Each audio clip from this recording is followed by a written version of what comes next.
I'm Elisa Parker, and this is the Wildland Scenic Film Festival, the largest film festival of its kind.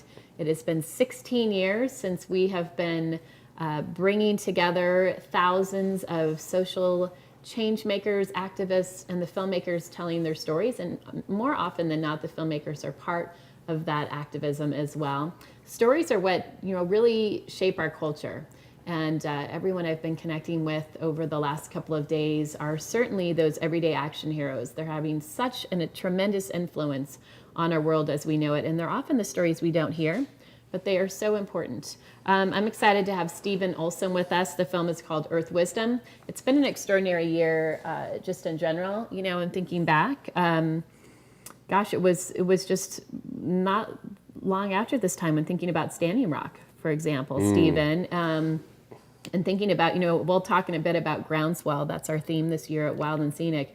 But really just seeing so many people coming together for the areas that matter most to them.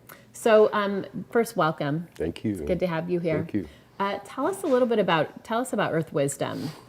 Earth Wisdom for a World in Crisis is what it's called. And it's really acknowledging the state we're in as a planet and really how Indigenous peoples understand the earth and how they can remind us of a whole different way of seeing ourselves as part of this earth. And that changes everything.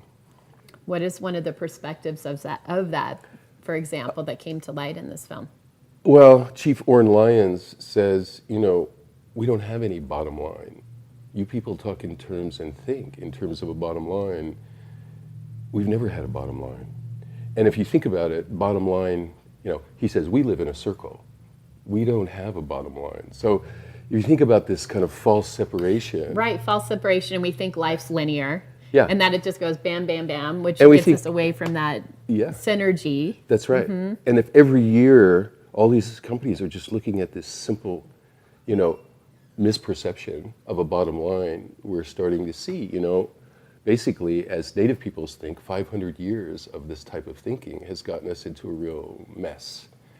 And so, it's a way of reevaluating who we are as human beings and letting Indigenous people remind us of our real connection to the earth is not, just the way they measure time, the way we measure time, chronos time, measurable time, a leap year to adjust for what? For what Indigenous people around the world think of as, what we call seasonal time or Kairos time. Or the moon cycles. Or the moon cycle, and just sort of reorienting our awareness and our thinking. I think Earth Wisdom, we really try to do that, to give ourselves, to give people a sort of platform to try to help, Anglos, Westerners, whatever, invite people into a new way of thinking. In creating the film, was that your intention in the first place, or what was your motivation around this? Well, there was a big meeting in New York City at the United Nations of Indigenous peoples, and so we thought, oh great, let's go there, we'll do a kind of,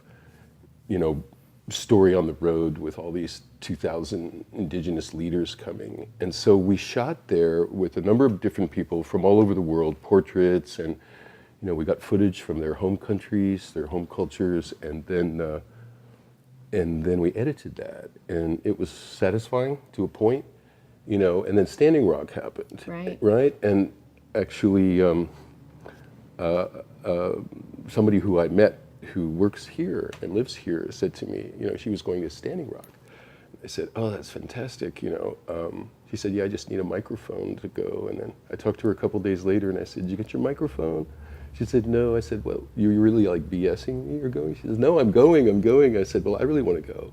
And so we went together, and it was a beginning of a beautiful collaboration. And, it was sort of inspired really by somebody who works here at this festival. And so anyway. So tell me about that experience at Standing Rock. And you had privy then to quite a few powerful stories, and then you were in it. Standing Rock was, we arrived there in early December last year, and it was a few days before the veterans were going to arrive, and this sort of big culmination or confrontation So we didn't really know what was going to happen, and so we really just got there and went by intuition, including, the fact that, we didn't really even have a local press pass, which we were supposed to wait in line for an hour and get media training. But I worked with Link TV, and we'd done a lot of, Link TV? Yeah. So we did a lot of indigenous programming. So I just sort of had the faith that if somebody stopped me, that they would recognize Link TV and we'd be okay. So in fact, what happened was so much happened in that first 30 minutes, that we just arrived. It's funny how that timing and things, I call it films that want to be made. I totally agree with that. Yep. Right. Then, you're in the zeitgeist, Yeah. and what was, so tell us about, even just in some of the stories from that experience at Standing Rock, and also how that influenced the film, and thinking about earth wisdom and our own sense of knowing, or what we might have forgot. We were just talking about that earlier today. Yeah.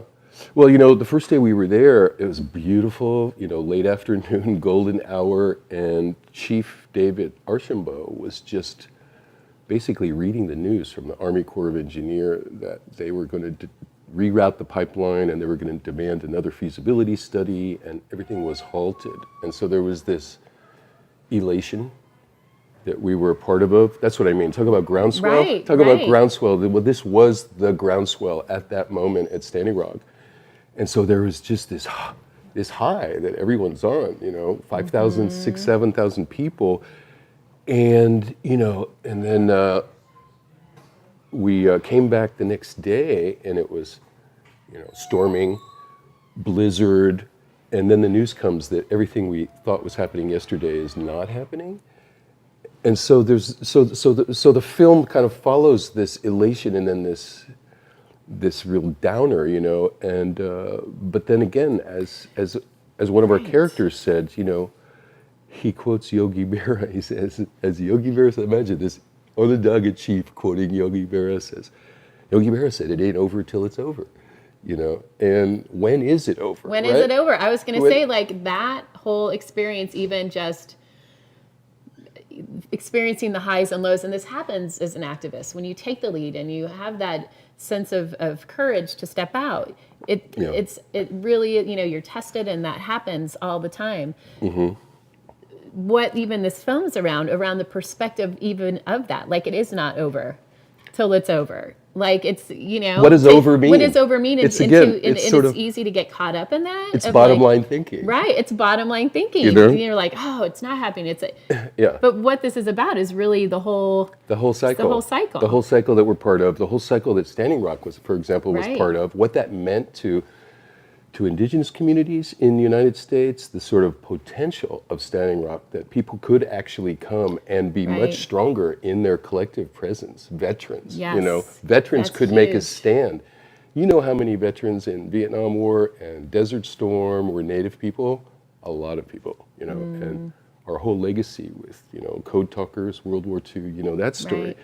So it's sort of like I call it setting a new kind of high watermark in consciousness, awareness of who we are together, what are we about. And so the film really sort of traces that, I think. So how has this, Stephen, how has this film then shifted just the way you look at life now and are living and showing up in the world right now? Just through this, I have a feeling it's been pretty significant for you this last year, right? Yeah. Well, it's definitely shifted me. I'm more and more thinking about the urgency of the environment, and because my background's in anthropology, and I really love cosmologies, worldviews, the way people create their world, right? In the words they use, in the thoughts they have. Right. So I think maybe in the larger environmental movement, I think maybe I have something to offer in terms of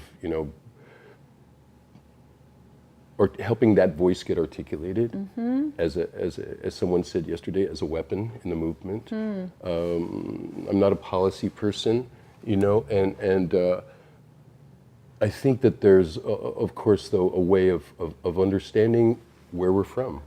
And understanding where Native people are from, so that when we hear, when we encounter, when we read, that we have a deeper sense of how they look at time, how they look at land, how they look at water, you know. Right. This is a fundamental, it's like a relearning. It is. And so it's my relearning, and then, you know, I'm just trying to channel that for others. Right. Yeah. My last question is, you know, our theme is groundswell. We were just talking about that. So what does that mean for you on a personal level right now, and especially given this last year? Groundswell to me means, you know, natural forces, and I'm really more tuned than ever to natural forces, and having a more intuitive relationship with natural forces, and letting that be a kind of guiding principle for me rather than this brain. Right. So important. Remember that. Right. Take a listen to the natural forces. It certainly alleviates a lot of anxiety at times to be in that space of mind. The film is Earth Wisdom for a World in Crisis. And Stephen Olsson, it was great to have you here, Wild and Scenic, with us in Nevada City, California. I'm Elisa Parker, and it's good to be here with you, and we will be right back. Thank you.